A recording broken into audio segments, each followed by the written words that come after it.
गंगा दशहरा 25 मई सोमवार 2026 को मनाया जाएगा। गंगा अवतरण पूजा मुहूर्त दशमी तिथि प्रारंभ 25 मई 2026 को प्रातःकाल 4:30 से दशमी तिथि समाप्त 26 मई 2026 को प्रातःकाल 5:10 तक। हस्त नक्षत्र प्रारंभ 26 मई 2026 को प्रातःकाल 4:08 से हस्त नक्षत्र समाप्त 27 मई 2026 को प्रातःकाल 5:56 तक। व्यतिपात योग प्रारंभ 27 मई 2026 को प्रातःकाल 3:11 से व्यतिपात योग समाप्त 28 मई 2026 को प्रातःकाल 3:25 तक। एक बार महाराजा सगर ने व्यापक यज्ञ किया। उस यज्ञ की रक्षा का भार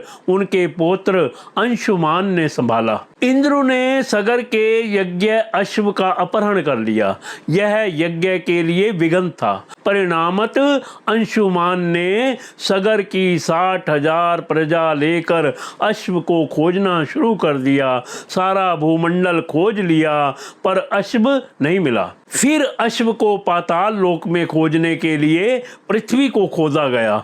खुदाई पर उन्होंने देखा कि साक्षात भगवान महर्षि कपिल के रूप में तपस्या कर रहे हैं। उन्हीं के पास महाराजा सगर का अश्व घास चर रहा है। प्रजा उन्हें देखकर चोर चोर चिल्लाने लगी। महर्षि कपिल की समाधि टूट गई। जो ही महर्षि ने अपने आग्नेय नेत्र खोले त्यों ही सारी प्रजा भस्म हो गई। इन मृत लोगों के उद्धार के लिए ही महाराज दिलीप के पुत्र भगीरथ ने कठोर तप किया। भगीरथ के तप से प्रसन्न होकर ब्रह्मा ने उनसे वर मांगने को कहा तो भगीरथ ने गंगा की मांग की। इस पर ब्रह्मा ने कहा, राजन, तुम गंगा का पृथ्वी पर अवतरण तो चाहते हो, परंतु क्या तुमने पृथ्वी से पूछा है कि वह गंगा के भार तथा वेग को संभाल पाएगी? मेरा विचार है कि गंगा के वेग को संभालने की शक्ति केवल भगवान शंकर में है।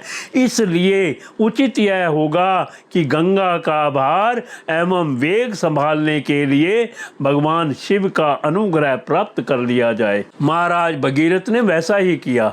उनकी कठोर तपस्या से प्रसन्न होकर ब्रह्मा जी ने गंगा की धारा को अपने कमंडल से छोड़ा। तब भगवान शिव ने गंगा की धारा को अपनी जटाओं में समेटकर जटाएं बांध ली। इसका परिणाम यह हुआ कि गंगा को जटाओं से बाहर निकलने का पथ नहीं मिल सका। अब महाराज भगीरथ को और भी अधिक चिंता हुई। उन्होंने एक बार फिर भगवान शिव की आराधना में घोर तप किया।